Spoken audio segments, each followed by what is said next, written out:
Ένταση, αδρεναλίνη στα κόκκινα, γερά νεύρα, πολύ κουράγιο, σκληρή καταπώνηση, καταστάσεις απρόβλεπτες. Αυτή είναι η ζωή πιλότων και τεχνικών της πολεμικής μας αεροπορίας.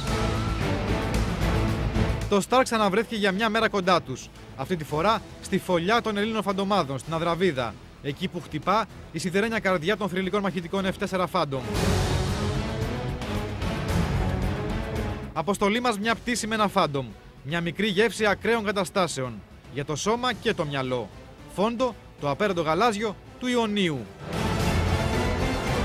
Θα πετάξουμε με το μοίραρχο της 338 μοίρας αντισμοίραρχο Δημήτρη Πλασαρά.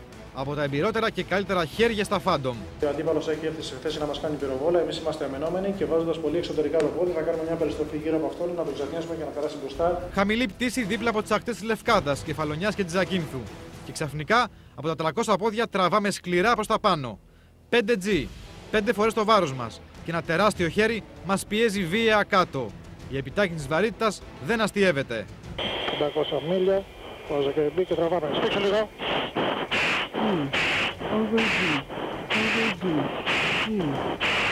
Το ίδιο ερώτημα χρόνια τώρα.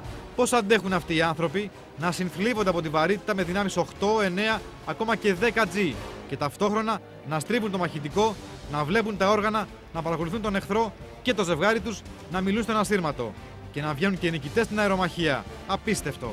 Πάμε για τον στρατή. Αριστερά στην παραδοσδής, ένα αεροπλάνο και αριστερά στραφή. Θα θανάτω αριστερά στον αεροπλάνο. Καλά ρε λίγο τόσο. Η εικονική προσβολή αεροδρομίου και μετά σειρά έχει η αερομαχία με το δεύτερο Phantom και τους δύο τάσους, και Λέση και Σδυρνόβαλη.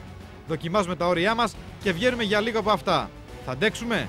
Στήξε λίγο, είσαι okay? Ναι. Τον έχουμε στο χά τώρα. Και του κάνουμε ένα Fox 2 εδώ.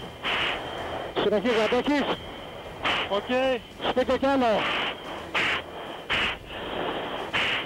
Πες μ' αν αντέχεις? Οκ είμαι. Ανεβήκαμε και κάναμε ένα αέριο μάχη, βασικούς ελιγμούς, ένα αέριος μάχης που είδατε πόσο δύσκολο είναι εκεί. Παρ' όλα αυτά ο Κώστας άντεξε πάρα πολύ καλά, ομολογώ. Στριμωγμένοι στο κόκπιτ του Phantom συνεχίζουμε με ακραίους ελιγμούς. Ρουφάμε εμπειρίες, μυρωδιές, εικόνες την κάθε στιγμή. Μετά από 1 ώρα και 10 λεπτά γυρίζουμε πίσω στη βάση μας. Κουρασμένοι, με ταλαιπωρημένο στο μάχη, αλλά και με απέραντη χαρά που πετάξαμε με ένα αεροσκάφο τρίλο με ηλικία μεγαλύτερη από τη δικιά μας. Έχει εκπαιδεύσει γενιές και γενιές. Μπορεί να σταθεί πάρα πολύ σάξια στον χώρο του Αιγαίου που εκεί μας ενδιαφέρει και εκεί πονάμε απέναντι στον αντίπαλο. Φεύγοντας από την Αδραβίδα, έχω πάλι αυτό το συναίσθημα ευγνωμοσύνης για τους ανθρώπους της πολεμικής αεροπορίας. Από τον διοικητή της πτέρυγας, Σμήναρχο Κώστα Δημόπουλο, μέχρι και τον νεότερο πιλότο και τεχνικό. Ξεχωριστοί άνθρωποι με περισσό κουράγιο και μεράκι. Καλές πτήσεις, παιδιά, και κυρίως καλές προσγειώσεις.